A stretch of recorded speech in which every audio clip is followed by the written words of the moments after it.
Hello everyone, and welcome back to today's Nugget. It's Monday's lesson, which is entitled, Wayward Israel.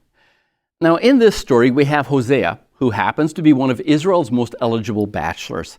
He's well known and regarded by many to be a righteous man and a prophet of God. And the one thing a righteous man or prophet of God would never do was to be caught sleeping with a woman who had a reputation for sleeping around, much less a prostitute. And yet, this is exactly the kind of woman that God chooses for Hosea. Now think about this from Hosea's point of view.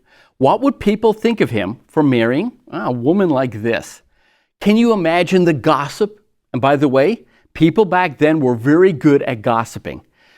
Imagine what this would do to his status as the city gate keeper, or his position in the synagogue, or even his reputation as a prophet. Back in Hosea's day, your reputation was everything. People interacted with you, made deals with you, entered into agreements with you based on your reputation. And this was going to destroy that reputation. Added to that, it would be one thing if Hosea's wife had repented, changed her ways, and turned her life over to God. But she did no such thing. She actually went back to the street to prostitute herself in front of the entire city. Everybody could see what kind of wife Hosea had married.